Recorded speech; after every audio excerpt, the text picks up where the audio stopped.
You're listening to Popcorn in Orbit, a podcast for sci-fi lovers of all galaxies, hosted by filmmakers Jeremy Major and Ian P. Causer.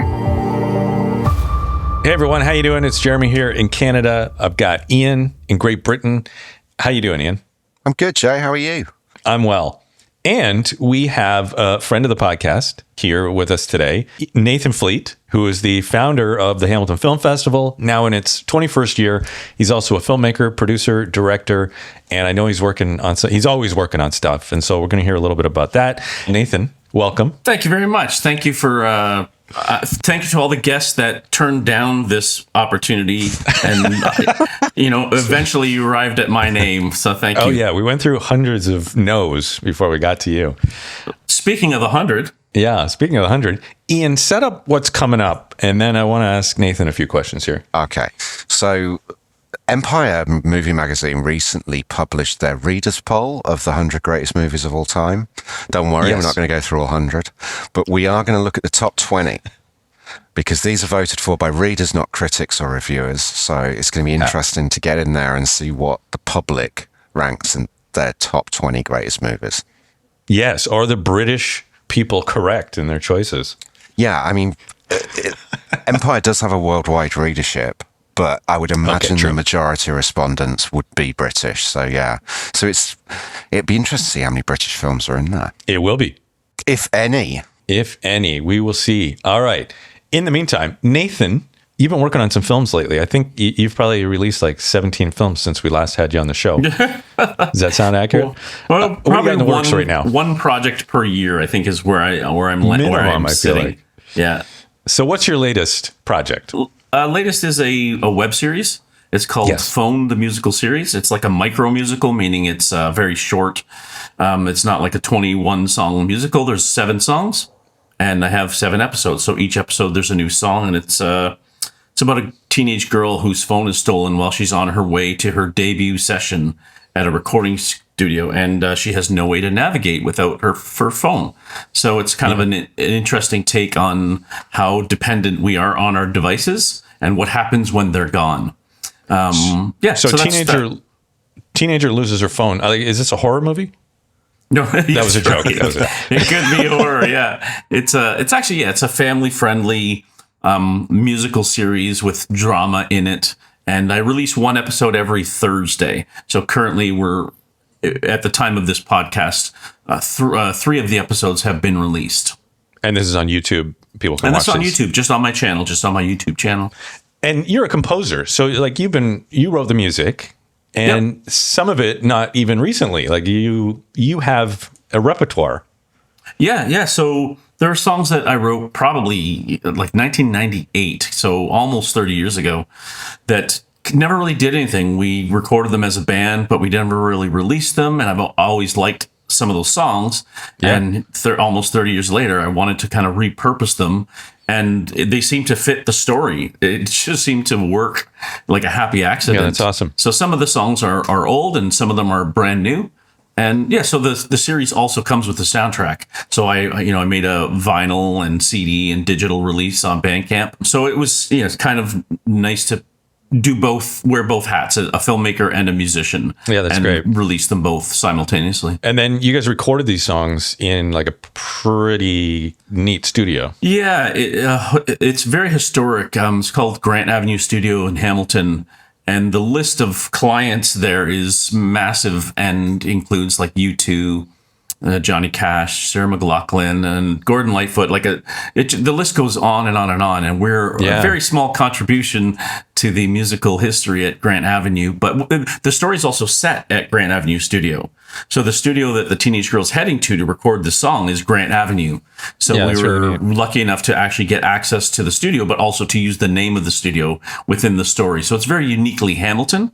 But it will the story resonates with anybody. But for musicians that have traveled to Hamilton and recorded in there, they'll get a kick out of this little story.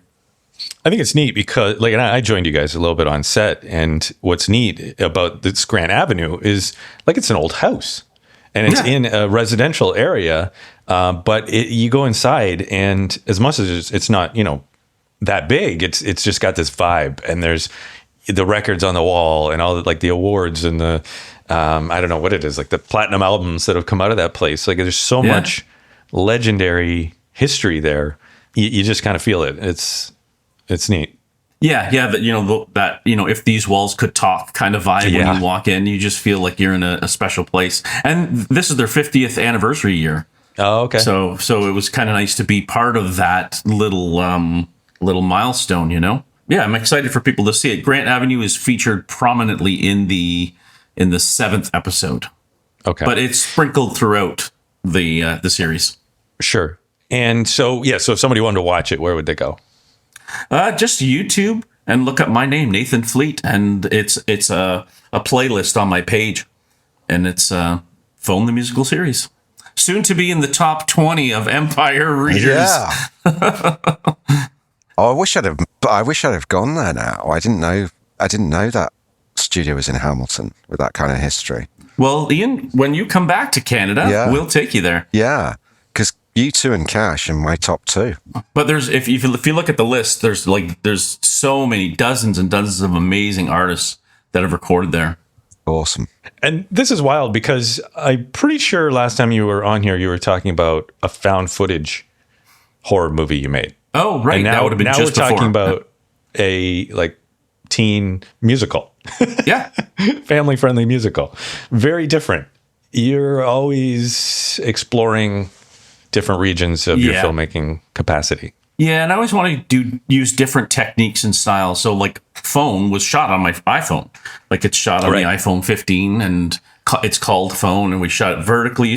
It's not a vertical at which is very popular now. It's not one of those 2-minute bite-sized dramas.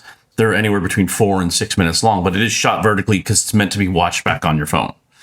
Whereas the Three Wolves found footage was shot just with like an old Canon video camera to give that video kind of look to it. And the next found footage movie that I'm working on now will probably be like GoPros and stuff, because that's a new format I haven't used extensively. I always want to use a different camera, different technique, or I get bored. Like I think I always feel like I've done that, so I don't really want to go back to it. Yeah, awesome. All right, very cool. Shall we get into this list? Yeah. Okay, great. All right, so we're going to focus on like the top 20 right now, right? That's what you're saying? If the critics were producing a top 20 list, I would suggest it would be a different list. So I agree. It's intriguing to me to see what appears in here that may not have appeared in a critic's all-time top 20. Yes. So what do we got at 20, Jay? All right, let's just get into it here. Okay, so 20, we have 1995's Heat. Oh. Do we agree with that? Ian, this is one of your favorite movies of all time. It really is. Is it number 20? Yeah, and this might be the highest I've ever seen it on a list. So I think this is probably higher for readers than it would be for critics and reviewers. For me, it would be top 10. I don't think there's a better crime thriller ever than Heat. Right. But it's lovely to see it getting its props and appearing in the top 20. I think you had it number 1 on some kind of list we did. Yeah. We've done that many top 10s that it's entirely... some kind of list. Yeah. It was probably the best film with a single word title made in 1995, starring Val Kilmer. Yeah. I crowbar it in everywhere. I love it. And I know Nathan loves it as well, because we've bonded over it. I'm a big fan of Heat. When it came out, I saw it many times in the theater. When it came out on DVD, I bought it. I rewatch a lot of the behind the scenes, because I think the behind the scenes of this is just as fascinating as the movie itself.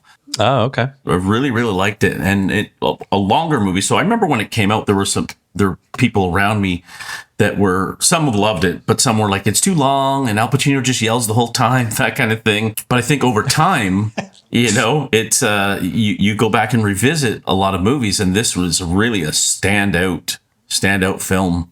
It is different than any other like heist, crime, robbery movie. Because there's a lot of depth in it, right? You get a lot of sub characters or names that are mentioned, and then they're disregarded, and then it comes back later. But you only picked some of the stuff up on like your 6th watch, right? So they don't dumb it down for you in a lot of ways. They just drop you into that world, and then you got to figure it out as they're figuring it out. And then the rewatch, you start to learn a little bit more about this world and how much depth there is in it. I will always pay to watch Al Pacino yell. Yeah, it's funny when you said that, Nathan. I was like, they're thinking son of a woman. They're thinking son of a woman. Yeah. Well, he's just got the way about him, you know? Yeah, and he's slightly coked up, Vincent Hanna. Yeah. This is a note that Michael Mann gave Al Pacino. We never see him sort of snorting coke, but this is a detective who needs that pep in his step, and that explains why he can keep up with these guys. He is slightly high. That comes across in the performance, and it's brilliant. It's simply brilliant. I'd like to ask you two a question, because you're the two directors and I'm not. I feel like Michael Mann's underappreciated, and he should be put in with names that are going to be on this list further down more readily as the top directors. Is that a bias because I love Michael Mann, or are you in agreement with that he should be named in that list? Yeah, I think so. I think his name should come up a bit more often than it does.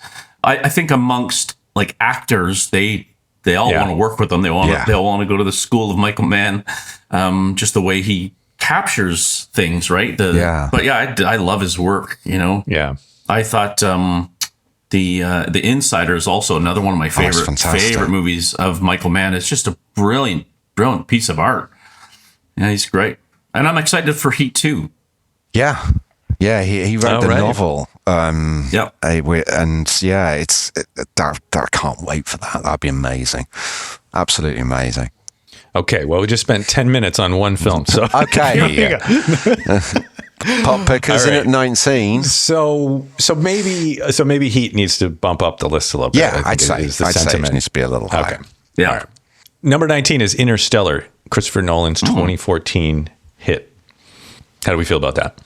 I was kind of hoping 19 wouldn't be a film that we adore, that we couldn't talk 10 minutes about. But I think we're going to flash to you here, Jeremy. The only person I know that loves Interstellar more than me is you. Yeah. Yeah. And it took me a while to see this movie. I didn't see it in the theater. I wish I did, and was quasi-depressed for 4 days, but absolutely loved that it affected me that much. And then I watched it again, was quasi-depressed for 3.5 days. So a little improvement, and still loved it. So yeah, for me, this is like probably top 5. It's nice to see Sci-Fi already appearing. Yeah. And yes, it is sci-fi and heavily sci-fi, but there's such a human story in it. And I think the word I would use is distance. Yeah.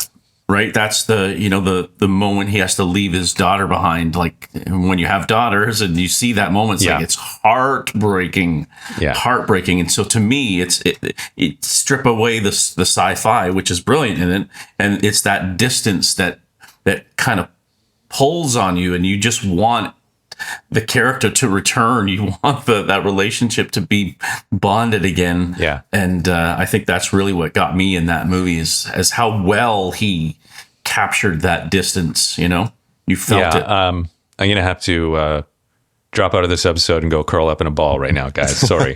Fathers of daughters. Yeah. For me, it's got more heart than anything else Nolan's ever done.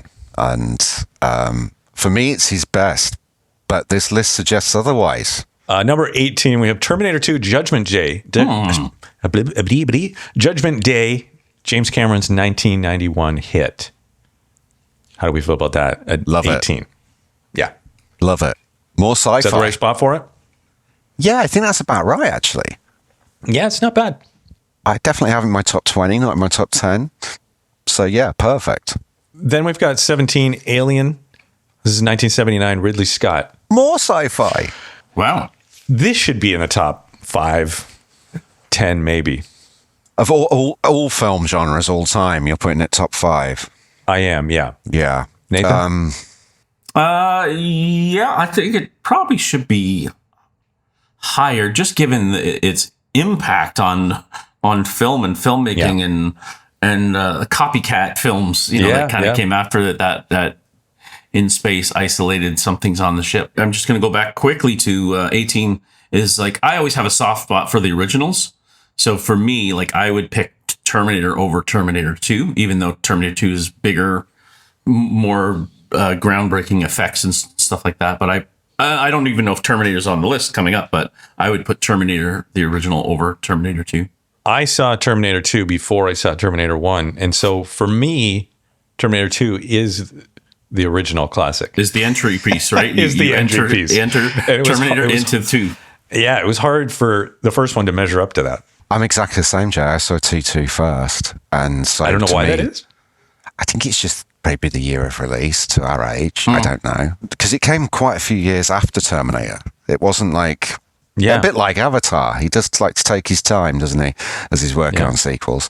And it was big. Like Terminator 2 was big. I mean, it had the Guns N' Roses music video, right? You Could Be Mine was like a song that went along with the movie, right? It sort of opened up the audience somehow. It appealed to a broader range of people. I could be wrong on that. Is it because Arnie's a superstar now? Yeah, that might also be part of it. Yeah. Arnie's a superstar, and you now got this megastar wattage at the top of the title in Schwarzenegger. The transformation of Linda Hamilton's character is fantastic, and it's very hard to go back and see Linda Hamilton in Terminator when you've seen her in T2. You know, it's a two. Yeah, she's so compelling in T2, and Robert Patrick for me just nails it as the antagonist. You genuinely worry for Arnie. And that's not easy to do, worry about Schwarzenegger. You know, I don't remember worrying about him even with the Predator, but when that dude melts through the metal bars and goes, and just reforms, you're like, oh no. How are you going to beat that thing? How do you beat that? Yeah. So here's where things could get interesting. 16 is The Godfather Part 2, 1974, Coppola. Yeah. Often considered one of the greatest sequels. Some people like Godfather 2 better than Godfather 1. Yeah, it's. I don't think it's ever not on a top 10 list, especially like with critics and stuff. So I'm not surprised that it's here. I'm hoping Godfather 1 is further down the list. It is phenomenal film. De Niro, I mean, honestly, is just so good as young Vito. It's one of those movies where it doesn't matter if it's 3.5 hours. It's just compelling every second of it. I don't tend to agree with the reasoning behind Nathan saying originals has to be the best. But I do agree with him on this one that I think Godfather's better, and I'm hoping it's further down the list. And that's purely for Brando. Okay. Godfather 2 doesn't have Brando, and that is the key Brando performance. The man was like 42 when he does that, and it's just a spellbindingly good performance. All right, the Empire people have it. Number 15, Blade Runner, Ridley Scott, 1982. No, this needs to be higher. I love Blade Runner. I loved it when it came out. It was weird when it came out because you're so used to Harrison Ford as Han Solo, Indiana Jones. This comes out, it's Harrison Ford, a little bit different. And the weird thing about this movie for me, that now it almost always puts me to sleep, and not in a bad way. And the reason is because in Canada, I think it was on City TV, every year at midnight on New Year's, they would play Blade Runner. So midnight Blade Runner comes on. Oh my and I'd gosh. start watching it, and then I would fall asleep to Blade Runner. So now it has this lulling effect when it starts and the Vangelis music. I automatically just get relaxed, and I almost feel like I want to go to sleep. But so I watched it many times. I've seen it in the repertoire theaters, and I have a poster, and the tone of this movie just brilliant. And it is copied. It is copied so much in Sci-Fi. And Rutger Hauer, oh my God. Rutger Hauer is just perfect. I think he was my number one antagonist in sci-fi history. Yeah, I think so. Playing Roy Batty. I've talked about Blade Runner a lot. I think it should be higher than this. I'm glad it's in there. I would have been cross if it was omitted from the top 20. But just right from that first shot, of the skyline, Vangelis' score, there's like a belch of flame that goes into the sky from the top of a skyscraper. And from that second, I'm just drawn in. It's another British director. Certainly Ridley's been on here a couple of times already, and we've had Nolan. So whilst it's American money, I do wonder if there's a fondness for those British directors. That's why they've come in as they have. like here's a second film where he's Ridley Scott's like defining a new genre in a sense. Alien, we talked about it, being the first of many copycats. For me, it's the keystone dystopian sci-fi movie. Yeah. There may have been ones before it. I think Bruce Dern did one in the 70s. Its name escapes me, which is considered dystopian. But to me, this is Silent Running, is it? Silent Running, yeah. But this is the one that really... And it was completely panned at the time, wasn't it? Yeah. I mean, when your movie's that far ahead that it takes 10 years for people to realise it was any good, then you really are at the top of your game, right? Just like Megalopolis. All right, so... Nailed it! I got it that time. Yeah. All right, so let's keep going here. So number 14, they have Raiders of the Lost Ark, Steven Spielberg, 1981. Oh. It's 13 places too high. You want it to slide on down Number one. First? Yeah. There we go. Okay. It's the greatest movie ever made. Ahead of Blade Runner. Yeah. Just. Yeah, Raiders needs to be, for me personally, Raiders would be up in like the top 3. Yeah. What about you, Joe? I love Raiders. I think I first saw it at like a repertory theater, probably in the 90s and on film. And it was the scratchiest, dirtiest film print I saw that print ever. Yeah, you saw the print at the Broadway. Yeah, at the Broadway on King William Street in Hamilton. Yep, that's and it. It was stunning, and we were probably screening together. Who knows? And shots missing. Shots missing. Yeah, it's so dirty. I loved it. Now, this is a complete injustice. Number 13, Jurassic Park. Steven Spielberg, 1993 at 13. Do you see what I mean? And I'm slightly peeved that it's a beat up below Raiders. I'll be honest, That's a tough one. That's the people speaking. That's the people speaking. Wow, but people are fools. I wouldn't put Jurassic ahead of Raiders. Would it be in your top 20 greatest films of all time, Nathan? Jurassic Park? Yeah.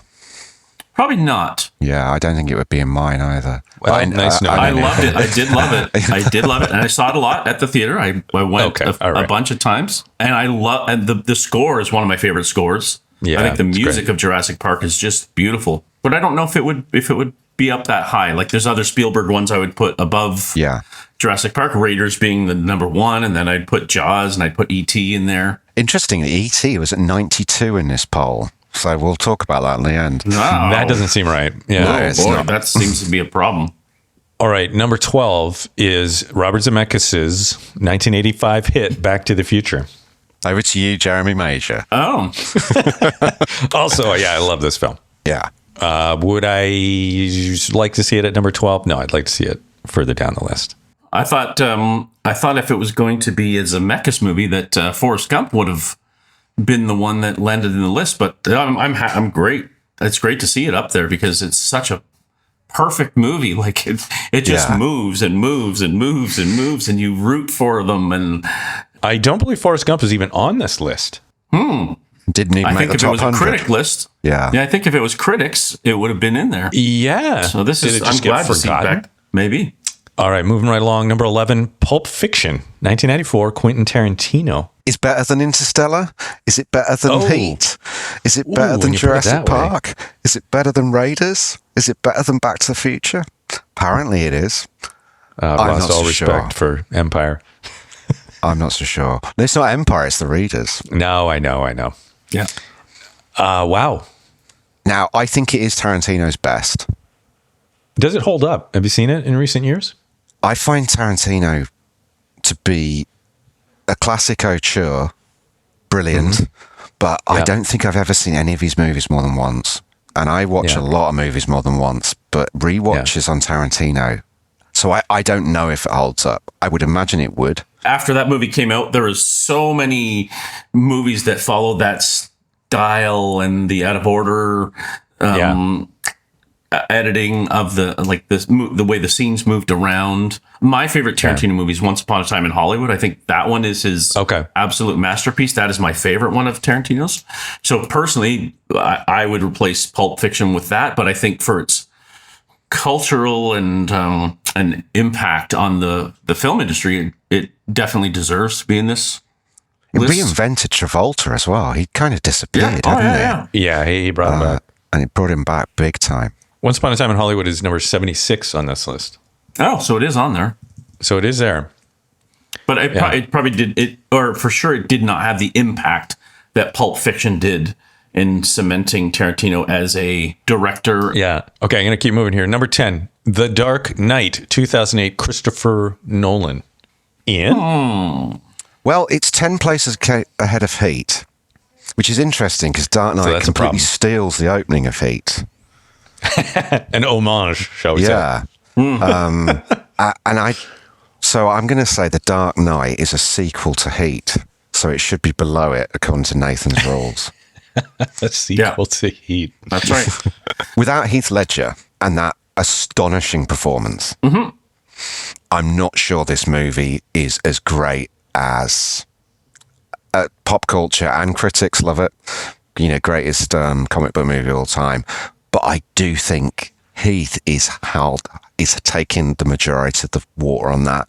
He's carrying that water because it is a phenomenal performance. And so to me, can a movie be a top 10 of all time based on one of the performances? I don't think it can. But you're wrong, because here it is. But yeah, I'm wrong. I think you're right, though. I think that his performance is what brings the fans, the audience, to this list. And, you know, that it's a stand-up performance that once you see the movie, you can't forget it. Yeah. So it definitely deserves to be on the list for sure. This high, it wouldn't be this high in mine, but I can see why it would be. Yeah, I mean, Nolan's great. I think Interstellar's a better film, though, than...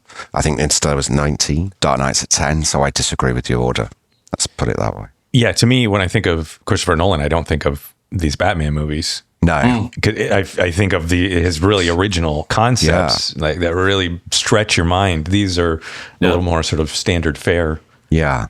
My entry into Nolan was Memento, which blew my mind. And that was one of those movies I saw it a couple times at the theater, bought the DVD, watched it many times, talked about it a lot. I think Memento is really like standout, and I would put Memento ahead of this, right? It's in the 90s on this poll, Memento. And that's why, that was one of the things I noticed was it's a critic's darling, Memento is. So if this was a reviewers or critics list, it would definitely be in the top 10 ahead of Dark Knight. But for readers, it's 95. They prefer the entertainment factor of Dark Knight to Memento. Yeah.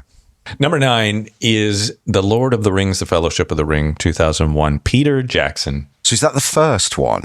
Sorry, I'm not the first Lord one. of the Rings. Yeah, Fellowship of the Ring. Yeah. For me, that's pretty accurate. I'm good with it right there. The 9th greatest movie of all time? Yeah. Okay. You're wrong, but okay. I enjoyed it. It probably wouldn't make my top 10. Any of the Lord of the Rings probably wouldn't even make my top 20. But I enjoyed them, and I went back to the theater when they showed all three back to back. And oh wow, that's I enjoyed the cinematic elements of it. But I never read the books, so when they talk about places and people, and there's no real reference to it, I feel like it's more for the fans of who know the stories well.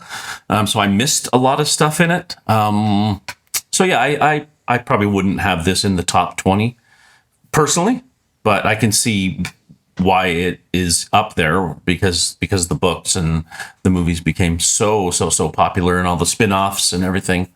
I can see how it would be in the minds of audiences. So you didn't know what they were talking about when they were referring to the fiery chasms of Mordor? Nothing. I didn't know. The whole first 10 minutes of the movie I didn't either, but is talking about this place and that place, and I'm like, what is going on here? I'm like, I hope they refer to these again, because there's no way I'm remembering this. I thought they stole a load of Led Zeppelin lyrics, because I hadn't read the books either. But these places like Mordor I'd heard of because Robert Plant sings about them, because I'm a Led Zeppelin fan. Oh. But I think for me, Lord of the Rings is probably released at the wrong time of my life for me to appreciate. I'm 21. Mm-hmm. I haven't read the books like Nathan. I don't know the stories. And I'm not, at 21, you're not really that interested in getting into another fantasy world and having to learn all this stuff. So I'm introduced to Star Wars at 5. Love it, want to learn everything about it. But at 21, it's just not happening. So incredible technical achievements these three films. And I have seen them. And I think there's one particular battle scene, maybe in the second film, that I just think is absolutely phenomenal. But none of them would be in my top 100, if I'm honest. And I do want to give a shout out to Howard Shore, the composer of Lord of the Rings, who is a Canadian, but I do love the music of Lord of the Rings. It's just fantastic themes and really, really great score. Shout out to Tolkien. He's from Birmingham, which is where I'm from. He wrote the books. Oh, some Canadian and UK stars up there. That's good to see. Okay, here's where it's going to get interesting, guys. Finally. Maybe. All right, number 8, Star Wars Episode 4, A New Hope. This is George Lucas, 1977. Speaking of brilliant scores. Yeah, this score's better. I think, I don't know, but I think this might be one of the films where a sequel is above it, which Nathan wouldn't like, because I'm just guessing, but I know the British people. I'm also very aware that if I say that this is in my top 3, I've now got 7 films in my top 3. That's okay. But that's the way it goes, isn't it? I'm glad it's in the top 10. I'm glad it's above Lord of the Rings, but I think it should be higher. I think it's the most significant event in his cinematic history since the invention of talkies was Star Wars, for me. I agree. If this was my list, it would be number 1. Yeah. There's nothing could remove Star Wars Episode 4, 1977 from my number 1 spot. That's my favorite album ever and my favorite movie ever. As a filmmaker now, looking back, how groundbreaking it was in sound design and score, the props, like the production design, everything from the ground up was just so unique and it just blows me away now. But like when I was a 6-year-old kid seeing it, you don't think of that stuff. You just think, wow, stormtroopers. And it's just amazing. But it's brilliant. I would put this way higher than 8. It was an experience you'd never had before. As a writer, which people don't talk about, is the character names. Right. Because you're always trying to come up with character names, but, George comes up with Luke Skywalker and Han Solo and Princess Leia Organa and C-3PO and Chewbacca and Darth Vader and Palpatine, and they're just such cool character names. Obi-Wan Kenobi, where does that come from? It's phenomenal. Yeah. And also the vehicles, the ships, Millennium Falcons and Imperial Star Destroyers and Death Stars and X-Wings and Tantive 4 blockade runners. That level of imagination, just to name the people and the stuff in it, is unmatched. Sorry. Big nerddom there, but I love it. And the design of them, like you could line them all up, which I've done with my action figures, and everyone is completely different. Like there's something very unique about each, so it's very easy to distinguish them on screen. You're in the cantina and you can look in the background and everything looks different from everybody else. I think this is partly what is so incredible about Star Wars as like a world building exercise, is how deep that rabbit hole goes. Right. Like when you like something, you just want to know everything about it. And you could spend a decade and still not know everything. Yeah. It just goes on and on and on and on. It's immense. All right. Number 7. Things are going to get a little weird through these next couple here as we head towards number 1. Goodfellas, 1990, Martin Scorsese. This, more than any other, tells me something about the demographic of the people responding to this poll. And I would say it's guys kind of our age who started reading Empire in the late 80s, 90s. And Goodfellas 1990 was a seismic release. There's no other way to put it. I love the fact Scorsese's in the top 10. He has to be. He's a genius. And I think Goodfellas might be my favourite Scorsese. I'm just trying to think now. He's made so many great movies. I think Raging Bull is a better film, but I prefer Goodfellas. And the fact that it's based on this true story and the performances are outstanding. Yeah. But I would I have it 7? No. But it probably would just squeak in my top 20. I think I probably would put Raging Bull in place of this personally. Yeah. And even something very recent, like Wolf of Wall Street, I thought that movie was like a wow. Like that was just, I thought Wolf of Wall Street had more of an impact on me than I remember than Goodfellas, but I don't know why. I don't know why that is. Obviously, performances are great, but I think I would put Raging Bull way up higher than this. I think Raging Bull is a better film. It's just a harder watch, isn't it? It's again another biopic, of Jake LaMotta, but it's a tough watch. But I love The Irishman. I just thought The Irishman was absolutely it. Once you get past the de-aging technology, The Irishman's a phenomenal movie as well. But he's so unique, isn't he? Nobody makes a movie like Marty. Yeah. Scorsese, and he's one of the greats. I feel like he's become an actor more than anything the last few years. I keep seeing him in things. He's on social media all the time. And he's in the studio, and I want to see his Kool-Aid movie. Yeah, yeah. I want to see that. Yeah. Okay, number 6. I'm going to try and say this without any sort of bias. Inception, 2010, Christopher Nolan. Wow. I like this movie. I wasn't crazy about it when I saw it, and I wouldn't put it on this list. I still don't know what it was about. I think I've seen it a couple of times. Yeah, there's some neat effects. And the score elements, how they slow down the track, the Edith Piaf track, wasn't it? They slowed it down to I don't know how much, and that became the big brum. Yeah, right. A brilliant score. I love the score. Yeah. But I wasn't crazy about the movie. Ian? It's something Philip K. Dick-esquely good about the idea of stealing or incepting an idea into somebody. I think that's Philip K. Dick level genius. Yeah. I think its production design is phenomenal. There's some scenes in there that just blow you away. But it doesn't have the heart of Interstellar. Now, what surprises me is this wouldn't have surprised me if this was a critics list, because British critics do place Inception as Nolan's greatest, above Interstellar. But I thought readers would be with us and go with Interstellar over Inception. What I would say is I think all 3 Nolan insertions are the wrong way round on this top 20. I would put Inception above Dark Knight, but below Interstellar. Number 5, Aliens, James Cameron's 1986 sequel to Ridley Scott's Alien. Love the movie, hate the placing. I'm with Nathan on his idea here. Alien is better than Aliens. It just is. They're completely different genres. They are. Yeah. Yeah, I think it's probably more accessible. Aliens, it's an action movie. It's not scary, but to me, it's a great film, but it's not as good. Alien is better. It just is. Nathan? Yeah, I second what Ian just said. All right, number 4, Star Wars: The Empire Strikes Back, 1980. I'm going to reverse everything I just said. So this is where I disagree with Nathan on, because to me, The Empire Strikes Back takes everything that was brilliant in Star Wars and makes it even bigger. And the opening on Hoth with the AT-AT walkers coming across the snow planet. There's only one other scene that made me want to make movies more than that at that age, and it was the opening of Raiders in the tunnel. But that scene in Hoth just blew my mind.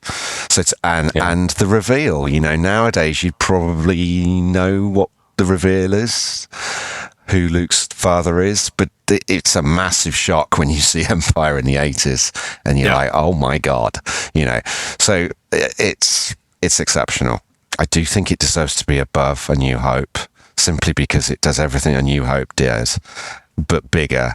And it ends unusually for a blockbuster movie with like Han Solo in carbonite. And I remember really being worried about that. Is he going to be okay?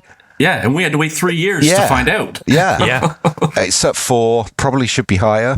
I've got 8 films in my top 2, so the maths doesn't work. I always say, it's the best written of all the Star Wars movies. Clearly, it's the number one best written. But because I have a soft spot for originals, without Star Wars, there's no Empire Strikes Back. Yeah, I did understand. But I love Empire Strikes Back. It is so... It just, even the quiet moments when Han and Leia are in the cockpit talking, there's just so much, I don't know, character and I don't know. I love Empire Strikes Back. I love it.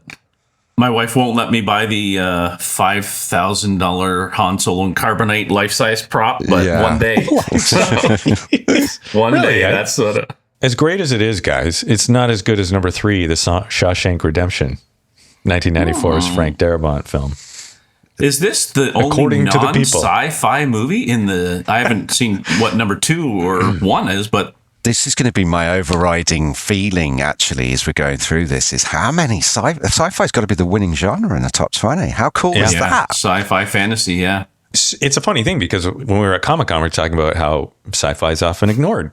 And here we are, the people, they want their sci-fi. They want it. Except for maybe this. And I don't think it's about the Pirates of Prison movie. I think it's about never giving up.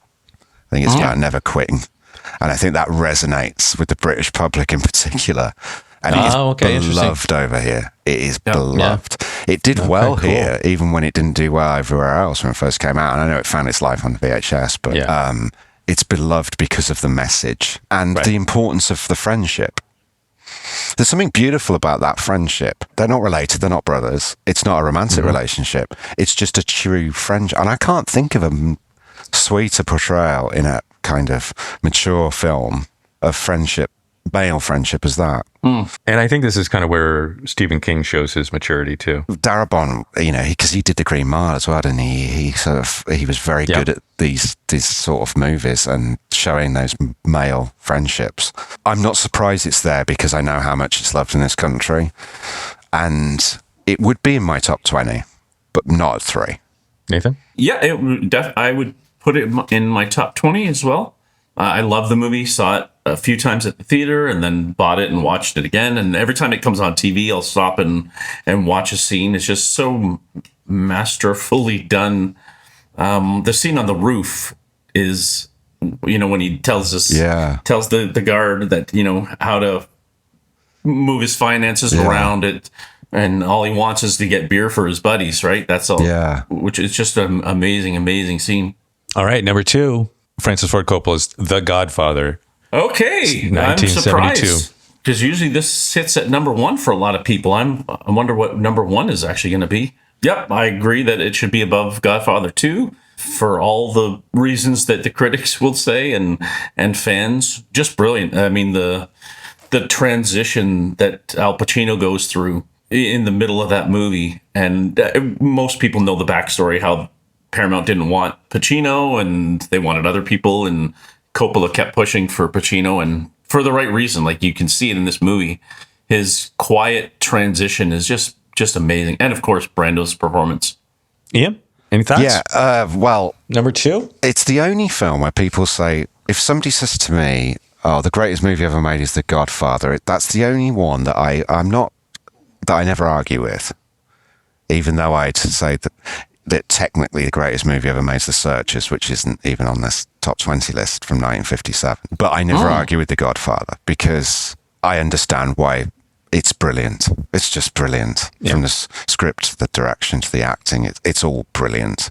So I don't have a problem with it at number 2 at all. And I'm glad it's above part 2 because Brando is just astonishing. And James Caan isn't in 2 either, but James Caan as Sonny is phenomenal. Okay, are you guys ready for number 1? You want to guess?